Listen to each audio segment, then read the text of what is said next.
The factory floor stank of oil and something sharper, like sorrow mixed with ammonia. It was still shadowed, just before dawn, when I heard the manager call my name down the echoing line. His words were careful, practiced. He'd done this before. My contract wasn't being renewed.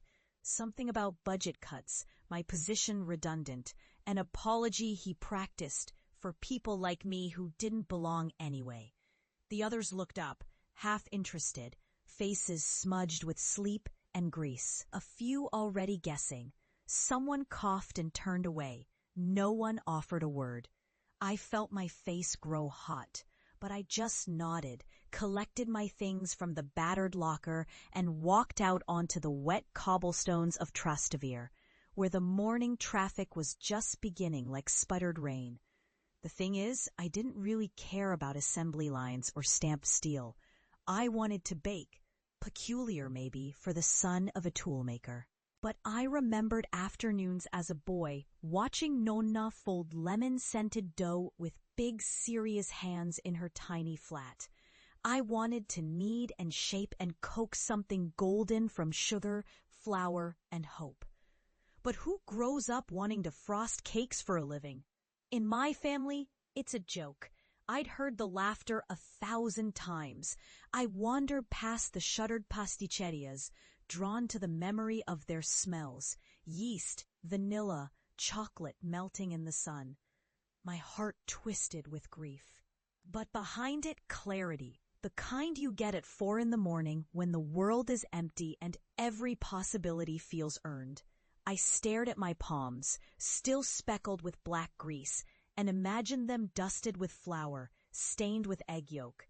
I walked straight home. Tiredness radiated in waves through my bones, but I was awake in the truest sense. My mother was already in the kitchen. Fresh coffee bubbled on the stove.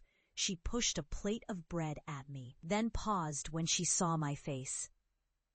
"They let you go?" she asked. I nodded.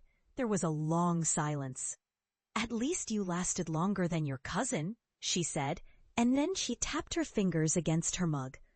"Not gonna find much else, you know. Not with your attitude."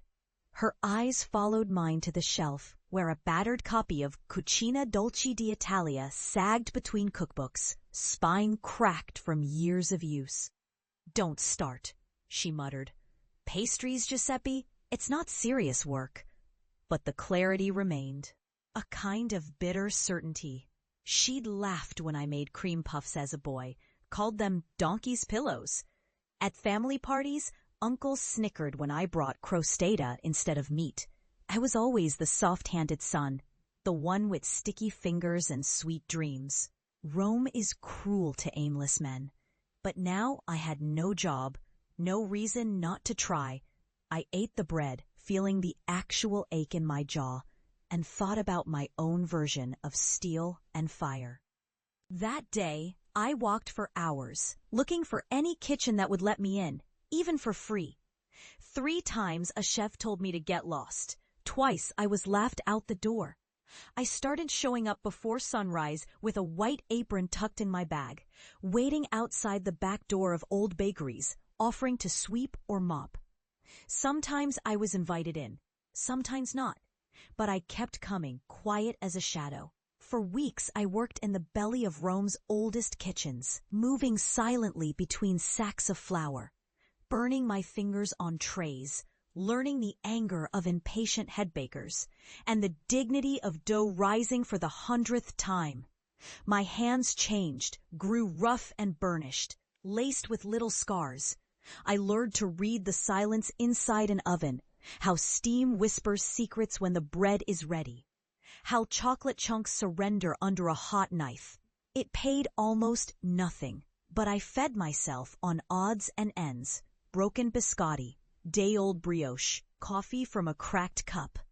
Every night I went home stinking of sugar and yeast. My mother barely looked at me. Money was tight. She packed my lunch, but she couldn't accept my direction. Word spread in the family of my new work. My Uncle Marco, a man with calves like tree trunks and a permanent scowl, saw me stacking trays beside Campo de Fiori one morning and burst out laughing. "Look, a chef!" he bellowed. "Next he'll want us to eat flowers." His laughter caught the other marketmen, their voices hard as rocks. I felt their eyes and my ears burned. I went back to my work, hiding my face behind a tray. Family dinners were the worst. Someone always found a joke. "Make us a cake, Giuseppe, if you're so famous." Or my aunt sighing. "He was bright once, could have done something real." One night I stood up so quickly my chair toppled, the silence crashing hard. I left without dessert. But quiet struggle does its work. By the third spring, I'd saved enough for classes at a school outside the city, run by a grumpy whirlwind Milanese who screamed at his students and had hands like wooden spoons. There were 12 of us, some dreamers, some desperate immigrants, all hungry to learn. We practiced pastries for hours. Millefoglie, caprese, tartufi, cannoli, each a lesson in patience. I watched, I copied, I asked questions. The chef noticed. He let me linger at the end of class, tasting failures and slipping me little tricks, a pinch more salt here, a touch less heat there. By the end, he wrote me a recommendation letter. "Not bad," he muttered, not meeting my eyes. "Don't let your city eat you alive." I started picking up shifts in better kitchens. Sometimes I'd see people from my old life, cousins, neighbors, buying cakes where I baked. They greeted me with awkward smiles. Sometimes I saw pity in their eyes, sometimes only confusion. My mother wrung her hands alone over bills. The flat grew smaller, colder. Then a quiet thing happened. A tourist picked up one of my lemon tortas and wrote about it online. A little American blog, nothing much. But a chef from a hotel saw it and found me the next week. He offered me a real position, not an apprentice, but a pastry chef, responsible for the dessert menu in one of Rome's sleek new ristorantes. The first day was terrifying. The stainless steel kitchen gleamed under sharp lights. Every move was watched. Every mistake magnified.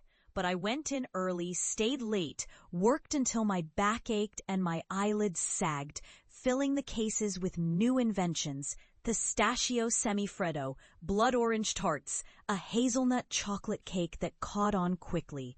I put my name to my desserts, not hiding anymore. Reviews started to come in, slow as autumn leaves. By spring, my name made its way onto a shortlist for a local culinary festival. The head chef shook my hand in front of the team. "You've changed things here, Giuseppe," he said, grinning for the first time. My heart thundered. At the festival, my crostata di ricotta won second prize. A judge pulled me aside, told me the crust had reminded her of being a child. "You brought back something lost," she whispered. I thought of Nonna, rolling dough in a sunlit kitchen. But I didn't go home. I called my mother sometimes, offered to bring her cakes, but she always said she was watching her sugar. A year passed. One night, on a whim, I walked the familiar route through Trastevere toward our family flat. The city had changed in subtle ways: new graffiti, brighter lights, more tourists clutching maps. My palms sweated. I stared up at the windows, warm yellow light leaking from behind worn curtains. There was shouting and clatter inside. My brother and his wife, little kids ducking under tables. My mother's voice rang out, still sharp, still steady. When she saw me at the door, she just nodded, as if I'd only been gone a single hour. I handed her a box, ribbon tied neatly, the way my patisserie manager insisted. She hesitated, then opened it. Inside, a dome of chocolate so glossy it caught the kitchen light.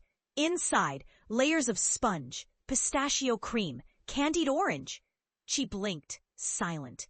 My brother leaned over, peering in. "Who made this?" he said, skeptical. I shrugged. I did. They all just stared at me.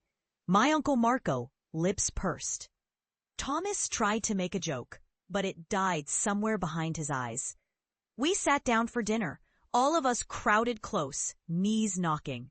The usual chatter, punctuated by children, my mother's stories repeated for the 100th time. Someone brought up my old job. Was it true I was baking for celebrities now?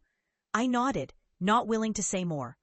After the meal, I lifted the cake onto the table.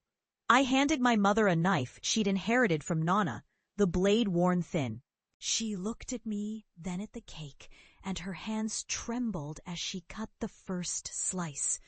Rich chocolate, green pistachio, burnt orange, the layers shining under the ceiling bulbs. My cousins stared. Even my uncle leaned forward, the lines of mockery gone from his face. Everyone took a piece. There was a heavy, expectant quiet before the first bite. Silence again, longer this time. Then my mother placed her hand over mine.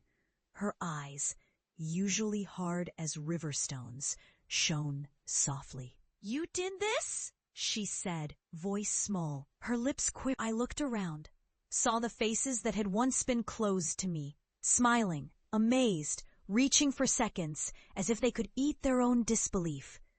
"I did," I said softly, not to them, but to myself. Later, after the others had drifted off and the kitchen was quiet, my mother lingered beside me, mug in hand.